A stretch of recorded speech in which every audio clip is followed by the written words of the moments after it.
नमस्कार साथियों, मैं हूं जितेश कुमार और आप हमारे साथ हैं। आज इस बात की चिंता हम सभी 125 भारतीयों के बीच में यह है कि अचानक से भारत और पाकिस्तान, भारत की ओर से जो ऑपरेशन सिंदूर लॉन्च किया गया था और पाकिस्तान की ओर से भी बलादुद्दीन कुछ करके ऑपरेशन जो शुरू किया गया, उस ऑपरेशन को जब दोनों एक दूसरे के साथ टकरा रहे थे, भारत का पक्ष ज़्यादा ही मजबूत था, तो आखिर क्यों भारत ने और पाकिस्तान ने दोनों मिलकर यूएस में सीज फायर की स्थिति तक आना पड़ा। दोस्तों, सच्चाई वह नहीं होती है जो हमें आंख के सामने दिखाई सिर्फ देती है।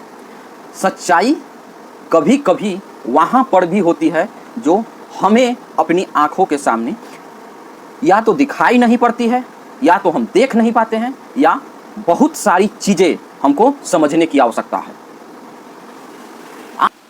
आज हम इसी बात के बारे में जानकारी इकट्ठा करने वाले हैं कि आखिर क्या कारण है कि सीज फायर अचानक, जब किसी भी भारतीय को विश्वास नहीं था, उस टाइम सीज फायर का ऐलान डोनाल्ड ट्रंप, अमेरिका के राष्ट्रपति, वहाँ के वाइस प्रेसिडेंट जेडी वेंस और अन्य लोगों ने सीज फायर के अचानक से शाम को 4 बजे ट्वीट आती है कि हम दोनों देशों के साथ मिलकर सीज फायर एग्रीमेंट करवा चुके हैं। हम इसी को आज खुलासा करने वाले हैं कि दोस्तों, आखिर क्यों इस प्रकार का अचानक सीज फायर करनी पड़ी। क्या हम बोल सकते हैं कि भारत झुक गया, या भारत हार गया, या भारत ने समझदारी दिखाई?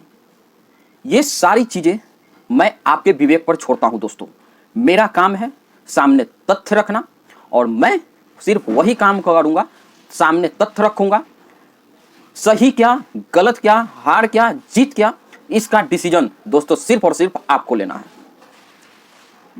हम शुरुआत करते हैं। हमारे यहां 22 अप्रैल को पहलगांव हमला होता है, जिसमें से लोगों को मजहब पूछकर आतंकवादियों को मार दिया जाता है। आतंकवादियों के द्वारा भारतीय टूरिस्ट नागरिक को मार दिया जाता है। फास्ट फॉरवर्ड करते हुए हमें स्केच के तरीका से पता चलता है कि उसमें से कुछ आतंकवादी पाकिस्तान के स्पेशल फोर्सेज हैं, या सिंपल तरीका से बोले कि पाकिस्तान के आर्मी के कुछ बंदे आतंकवादी के रूप में भारत के अंदर इंटर करते हैं और उनके साथ बर्बरता का, मानवता का कत्ल कर देते हैं। दोस्तों, इससे आगे जब बढ़ते हैं तो इस बीच में जब भी इस तरह की घटना होती है तो पाकिस्तान अपना काला कारनामा, या यूं बोले कि अपनी पुरानी हरकत करते हुए उन्होंने अपना पुराना पैतरा अपनाना स्टार्ट कर देता है। मैं परमाणु हमला कर दूंगा। इससे जब बात धमकी से आगे बढ़ती है तो हमारे यहाँ से अटैक शुरुआत की जाती है 7 मई को। जैसे ही वहाँ पे रात को 1:40 पे घटना घटती है, या यूं बोले कि आतंकवादी के घरों पे, आतंकवादी संगठन को जहां छुपने के लिए बसेरा बनाया गया था, उसको भारतीय फौज की सेना ने अपने घर के अंदर बैठे बैठे मिसाइल से अटैक करती है। और अटैक करने के बाद वहां पे 6 मस्जिद, या हम बोले 6 आतंकवादी संगठन का घर, क्योंकि ये लोग छुपते हैं इसी प्रकार के चीज़ों के अंदर, स्कूल हो गया, अस्पताल हो गया, मस्जिद हो गया, जो दुनिया को दिखाया जा सके कि हम ऐसे जगह हैं जहां से आतंकवादी घटना हो ही नहीं सकती। आप ये भी जानते होंगे, बहुत सारे वीडियो में देखे होंगे गाजा के अंदर कि उन लोगों ने अस्पताल के अंदर अपना बेस बना रखा है। अंततः अस्पताल को इजराइल के द्वारा निशाना बनाया गया और बहुत बड़े बड़े गोला बारूद तथा खुलासा हुआ। अब दोस्तों बात मुद्दे पे आती है कि क्या अगर अटैक हुआ तो हमने क्या पाया और पाकिस्तान ने क्या पाया, या हम बोल सकते हैं क्या खोया।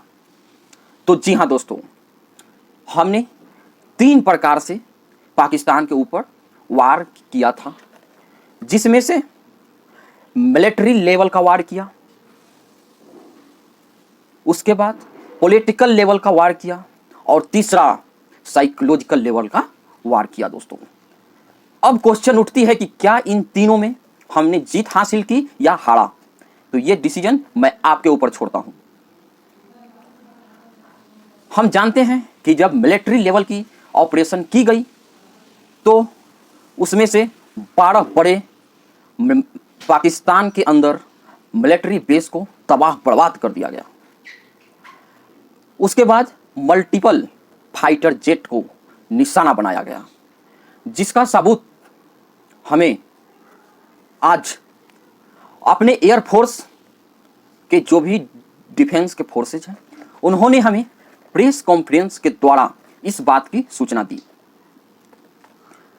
उसके बाद पाकिस्तान के चाइना के से लाया गया एयर डिफेंस सिस्टम, उसको भी पूरी तरीका से तहस नहस कर दिया गया। हमने 12 बड़े मेजर एयरबेस मिलिट्री बेस जो था उस पर हमला किया। उसका नाम कुछ इस प्रकार से है दोस्तों: नूर खान, रफीक, मुरीद, सुकूर, सियालकोट, पसरूर, चुनिया, सरगोदा, अस्करदू, गुलारी, जकोबाबाद, रहीम यार खान। ये दोस्तों इतना पर हमने मिलिट्री स्ट्राइक किया। पिछले जितने भी पाकिस्तान ने भारत के ऊपर कायराना हमला किया और जब भारत ने जवाब देने की कोशिश की तो यही धमकी आती थी दोस्तों कि बॉर्डर पे आए, मतलब पीओके में, वहां तक अगर आप अटैक करते हैं तो ठीक है, लेकिन उससे अंदर आइएगा तो हम एक्ट ऑफ वार मानेंगे। दोस्तों इस बार सिर्फ न हमने मिलिट्री एक्शन किया, हमने किसी का गुरूर, किसी का कमिटमेंट पूरी तरीका से तबाह कर दिया, पूरी तरीका से तोड़ दिया। अब हमने सिर्फ बॉर्डर पे रह के हमला नहीं किया दोस्तों, हमने पाकिस्तान के अंदर, पाकिस्तान के जो सबसे कॉन्फिडेंशियल जगह पंजाब, आतंकवाद का, पाकिस्तानी पंजाब आतंकवाद का गढ़, रहीम यार खान, जहां पे सारे आतंकवादी छुपे हुए थे, हाफिज सईद, जैसे मोहम्मद के अधिकतर आतंकवादी वहीं छुपे हुए थे और वहीं पे हमने हमला किया, जिसमें से आप सभी लोग देख रहे होंगे कि एक परिवार के बार बार क्लेम आ रहा है कि उन्होंने अपने परिवार के 12 लोगों को खोया है। उसके बाद पाकिस्तानी आर्मी के द्वारा उन आतंकवादी को, जो यूनाइटेड इंटरनेशनल आतंकवादी, उसे भारत ने और इंटरनेशनल लोगों ने आतंकवादी टेररिस्ट घोषित कर रखा है। वैसे लोग, आर्मी पर्सनल, वहां के डीआईजी और पॉलिटिशियन तीनों लोग खड़े हैं, और जो आतंकवादी है वह जो नमाज होता है वहाँ आतंकवादी के अंत समय में जनाजाए जो नमाज होता है उसको पढ़ रहा है, और बहुत सारे आर्मी फोर्स आपको इस पिक्चर में दोस्तों दिखाई पड़ रहे होंगे, जिससे साफ है कि पाकिस्तान सिर्फ आतंकवादी को सुरक्षित ही नहीं करता है, उसको अपने घर के दामाद से भी ज्यादा इज्जत देता है, उसको पैदा करता है और संरक्षित करने का भी काम किया जाता है। दोस्तों, इस तरह के आतंकवादी संगठन के लिए आप क्या कहना चाहते हैं? इस तरह के आतंकवादी देश के लिए आप कमेंट के माध्यम से 2 शब्द जरूर लिखकर बताएं दोस्तों। उसके बाद पाकिस्तान के जो मेन हेडक्वार्टर हैं रावलपिंडी, उसको भी पूरी तरीका से डैमेज किया जाता है। एक जानकारी के अनुसार जो जकोबाबाद है और सरगोदा, यहाँ पर पाकिस्तान के परमाणु हथियार भी रखे गए थे, ताकि जरूरत पड़ने पे भारत की ओर हमला किया जाता। जब दोस्तों इस तरह से भारतीय सेना के लोगों ने पाकिस्तान पे अपना ब्रह्मोस मिसाइल दागते हैं, तो दागने के साथ ही साथ वहाँ पर जो भी न्यूक्लियर फैसिलिटी थी वहाँ पे जाकर हमारे मिसाइल हिट होता है। हिट होने के बाद हमें पता चलता है कि पाकिस्तान में 8 मई 2025 को वहाँ पर बहुत ही ज़्यादा मात्रा में लोगों ने, आप भी बार बार वीडियो देखे होंगे, उस वीडियो के अंदर आप बहुत बड़े मात्रा में देख रहे होंगे कि आग का गुब्बारा जैसा बाहर निकल रहा है, बहुत बड़ी मात्रा में धुआं रिलीज हो रहा है। उसके बाद वहाँ के लोगों ने बताया कि अटैक के बाद पाकिस्तान की धरती पे 4.4 जो रिक्टर स्केल होता है उस पर भूकंप आता है, जिससे पूरे के पूरे पाकिस्तान को इस स्थिति को जानते हैं। हमारा मिसाइल जब हिट होता है और वहाँ के न्यूक्लियर फैसिलिटी पे पड़ता है दोस्तों, और न्यूक्लियर फैसिलिटी पे पड़ने के साथ ही इस बात का बहुत ही अच्छा संकेत है कि उस टाइम परमाणु हथियार जमीन के बहुत नीचे रखा जाता है, लेकिन हमारा मिसाइल कुछ टारगेटेड पॉइंट तक सिर्फ उसको हिट करता है, और हिट करने के साथ ही साथ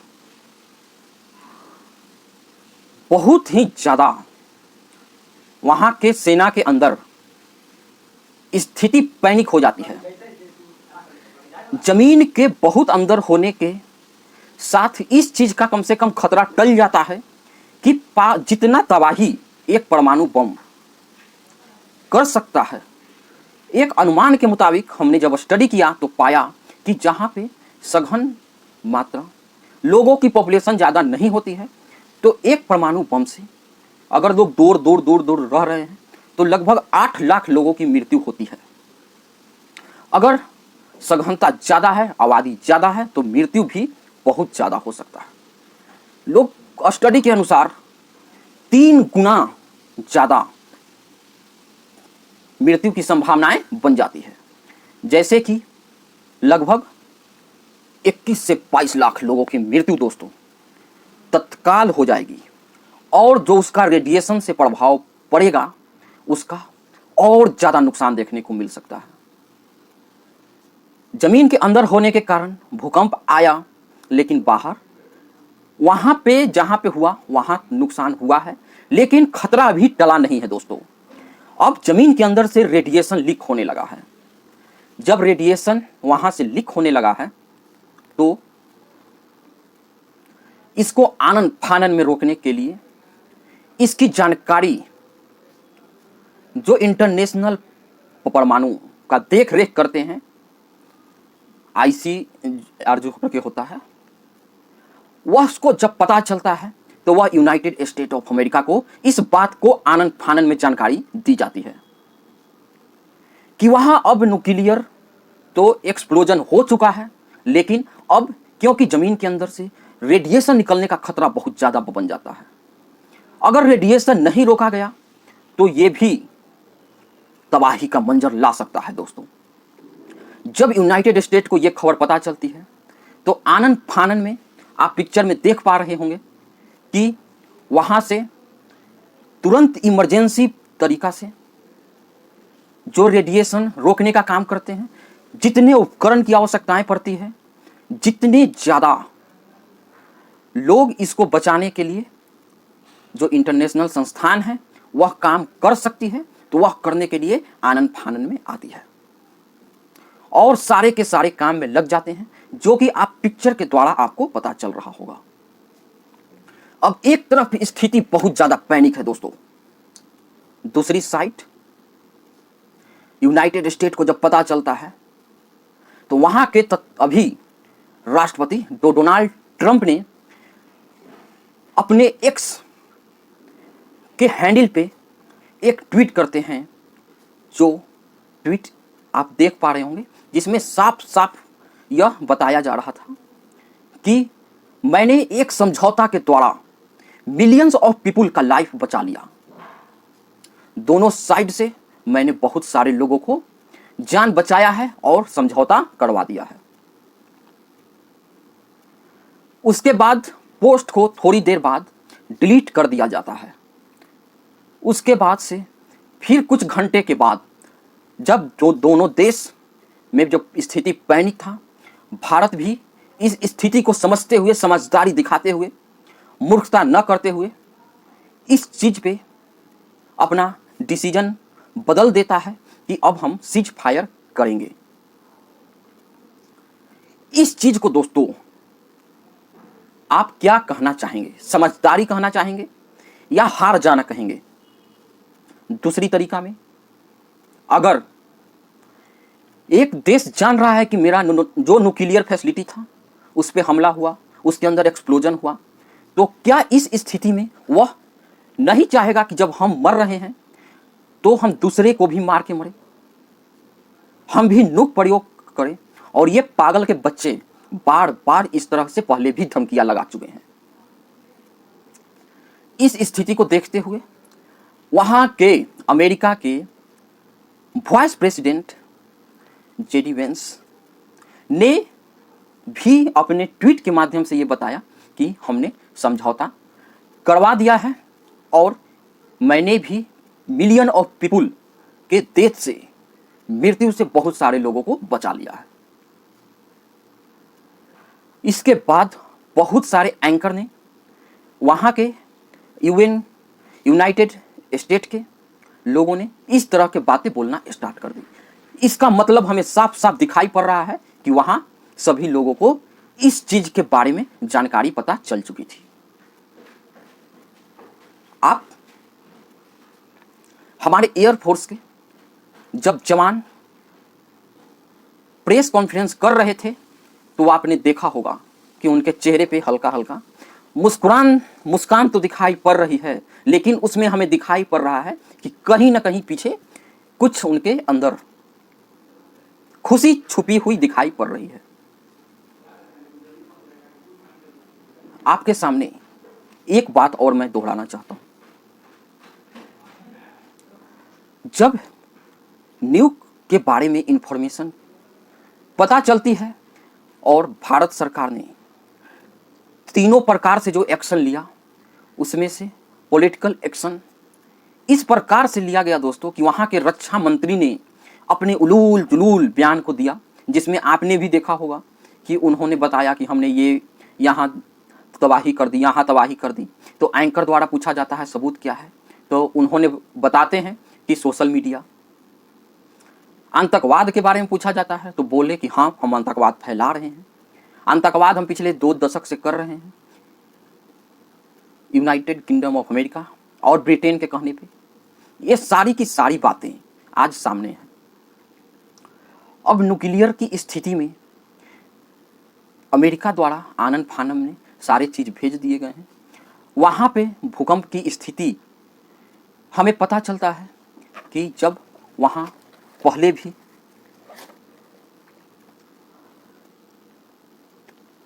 सन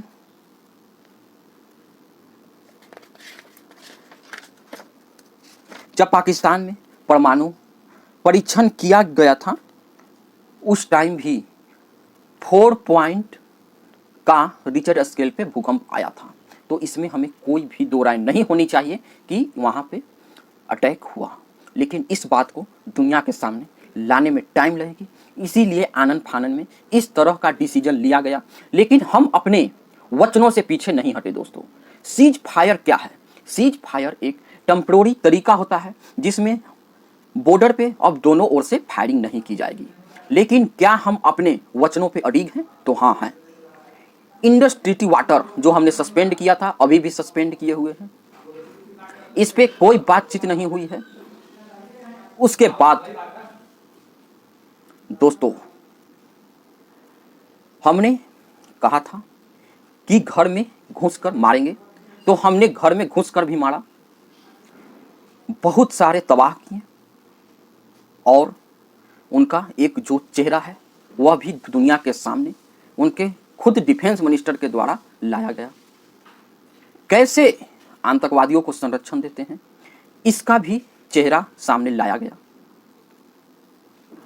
और जब वहाँ के पैनिक स्थिति में बार बार जब पुनः सीज फायर हम पे करने की, ड्रोन हमला फिर भी करने की कोशिश की गई, तो हमने भी चुप नहीं रहा और मुंह तोड़ जवाब दिया है। दोस्तों लास्ट पॉइंट में हम ये बताने वाले हैं कि जब हमारे एयरफोर्स के जो भी प्रेस कॉन्फ्रेंस कर रहे थे सेनाध्यक्ष, उन्होंने बताया कि अभी भी हमारा उनके कराची पोर्ट के पास हमारा जो भी सिस्टम है वह खड़ा है और अभी भी हम अलर्ट मोड पे हैं। तो मैं आपसे जानना चाहता हूं, क्या जो इस पैनिक स्थिति में फैसला लिया गया वह फैसला सही है या गलत? आप हमें कमेंट के माध्यम से जरूर बताएं। आगे हम लोग और भी बातें पर करेंगे। जब तक जय हिंद, जय भारत।